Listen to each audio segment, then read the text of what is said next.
पुणे जिल्ह्यातील भोर तालुक्यात मुसळधार पावसामुळे धोकादायक परिस्थिती निर्माण झाली आहे। भोरमधील निवंगण गावाजवळील डोंगराला आणि जमिनीला मोठमोठे तडे गेल्याची धक्कादायक घटना समोर आली असून परिसरात दरड कोसळण्याची भीती व्यक्त केली जाते। त्यामुळे ग्रामस्थांमध्ये भीतीचं वातावरण निर्माण झालंय। गेल्या काही दिवसांपासून सुरू असलेल्या संततधार पावसामुळे डोंगरातील माती मोठ्या प्रमाणात भुसभुशीत झाली। त्याच पार्श्वभूमीवर डोंगराच्या उतारावर लांबच लांब तडे पडल्याचं ग्रामस्थांच्या निदर्शनास आले। त्या तड्यांमुळे कोणत्याही क्षणी मोठी दरड कोसळण्याची शक्यता नाकारता येत नसल्याने स्थानिक प्रशासनही सतर्क झाले आहे। घटनेची माहिती मिळताच महसूल आणि संबंधित विभागाचे अधिकारी घटनास्थळी दाखल झाले असून परिसराची पाहणी सुरू आहे।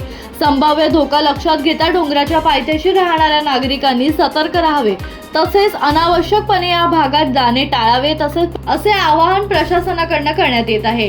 दरम्यान हवामान विभागाने पुढील काही दिवसही जोरदार पावसाचा अंदाज व्यक्त केला असल्याने परिस्थिती आणखी गंभीर होण्याची शक्यता व्यक्त केली जाते।